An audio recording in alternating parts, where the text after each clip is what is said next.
Assalamualaikum warahmatullahi wabarakatuh. Halo semuanya, kembali lagi dengan saya Ahisna Ahwarukia. Di video kali ini, di part 4, saya akan membahas tentang laporan keuangan hingga neraca saldo setelah penutupan. Saya akan menjelaskan apa itu laporan keuangan. Laporan keuangan dalam akuntansi dagang adalah hasil akhir dari proses pencatatan akuntansi yang menggambarkan kondisi keuangan, kinerja, serta perubahan posisi keuangan suatu perusahaan dalam satu periode tertentu. Melalui laporan keuangan, pemilik usaha dapat menilai apakah usahanya mengalami laba atau rugi, serta bagaimana posisi keuangan perusahaan saat ini. Dalam akuntansi perusahaan dagang, laporan keuangan umumnya terdiri atas 3 laporan utama, yaitu 1. Laporan laba rugi atau income statement, berisi informasi tentang pendapatan, harga pokok, penjualan atau APP, dan beban-beban perusahaan selama satu periode. Tujuannya untuk mengetahui apakah perusahaan tersebut laba atau rugi. Yang kedua, laporan perubahan modal atau equity of statement, menjelaskan perubahan jumlah modal pemilik selama satu periode, baik karena adanya laba, rugi, maupun penarikan private.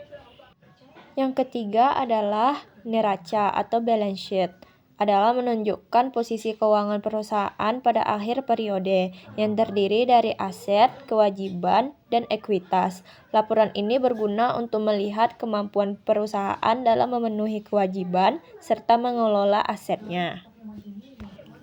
Langkah pertama yaitu membuat laporan laba rugi. Nah, di laba rugi ini kita mengisi akun pendapatan. Pendapatan ini di dalam akuntansi perusahaan dagang itu berisi penjualan, retur penjualan, diskon penjualan, pembelian, retur pembelian, diskon pembelian, beban angkut, dan seluruh beban-beban operasional seperti beban gaji, beban listrik, beban air, dan lain sebagainya ya teman-teman. Langkah-langkahnya yaitu untuk mencari penjualan bersih dengan cara sebagai berikut. Total penjualan dikurangi total retur penjualan, dikurangi lagi dengan total diskon penjualan, maka untuk mencari pembelian bersih, yaitu pembelian ditambah beban angkut pembelian, dikurang retur pembelian, dikurangi lagi dengan diskon pembelian atau potongan pembelian. Untuk mencari barang tersedia untuk dijual atau BTUD, yaitu persediaan barang dagang awal dikurangi dengan pembelian bersih. Untuk mencari HPP, yaitu BTUD dikurang persediaan barang dagang akhir. Untuk laba kotor, yaitu penjualan bersih dikurangi dengan HPP.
Di laporan kedua, saya akan membahas tentang laporan perubahan modal atau equity of statement.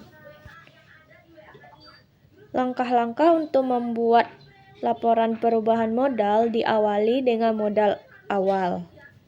Lalu,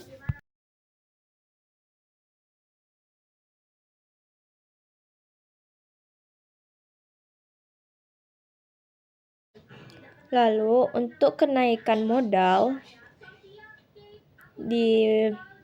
diawali dengan laba bersih dikurangi prive.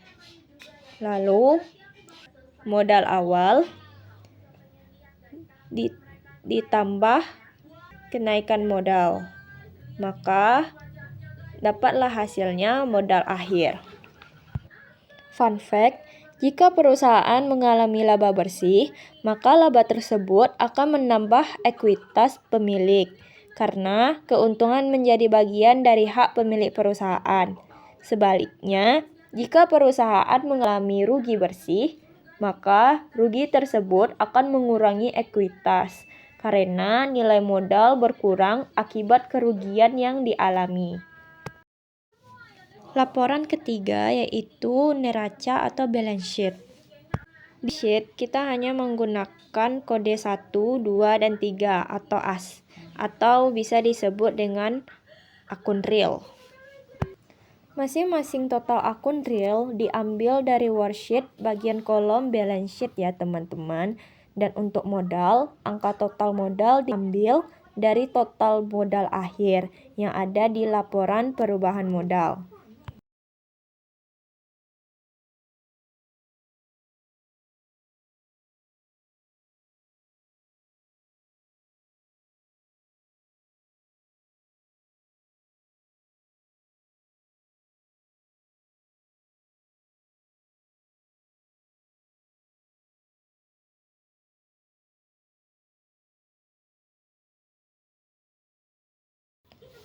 Jurnal penutup atau bisa diistilahkan dengan closing journal adalah jurnal yang dibuat pada akhir periode akuntansi untuk menutup seluruh akun sementara atau disebut dengan akun nominal agar saldo akun tersebut menjadi nol dan siap digunakan kembali pada periode selanjutnya.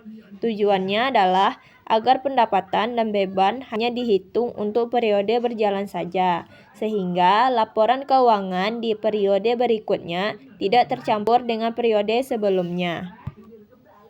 Akun-akun yang ditutup dalam perusahaan dagang yaitu akun pendapatan seperti penjualan, retur penjualan, dan potongan penjualan. Kedua, akun HPP. Ketiga, akun ikhtisar laba rugi. Dan keempat, akun prive.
Neraca saldo setelah penutupan adalah daftar saldo akun-akun yang masih tersisa setelah jurnal penutup dibuat dan diposting ke buku besar. Artinya, hanya akun-akun real atau permanen yang masih tercatat di dalamnya, seperti akun aset, kewajiban, dan modal.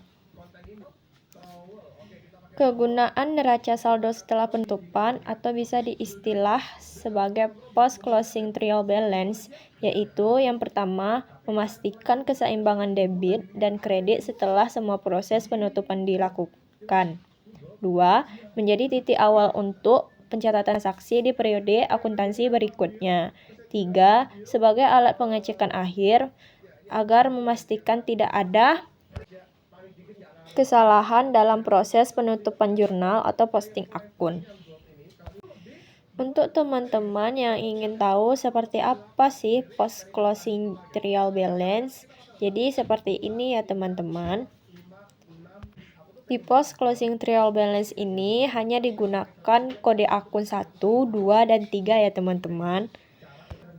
Untuk total angka dari kode 1 sampai kode 2 itu bisa diambil dari worksheet, kolom balance sheet, atau bisa langsung ke laporan keuangan yaitu balance sheet.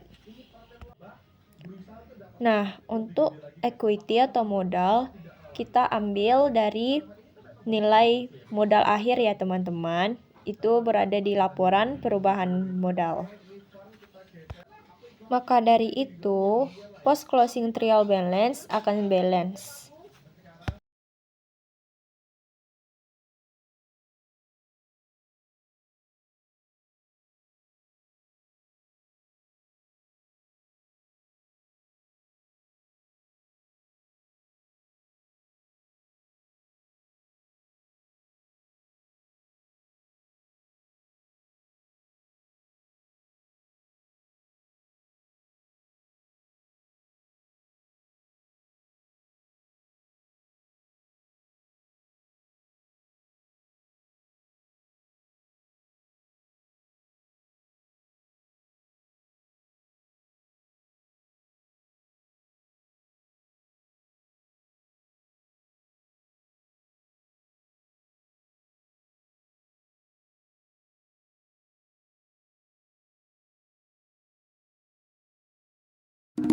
Begitulah tugas akhir akuntansi dagang punya saya. Semoga ilmu ini bisa bermanfaat untuk semuanya. Terima kasih sudah menonton dari part awal hingga akhir. Dan mohon maaf jika saya ada kesalahan kata atau keliruan dalam menjelaskan materi ya teman-teman. Jika teman-teman ingin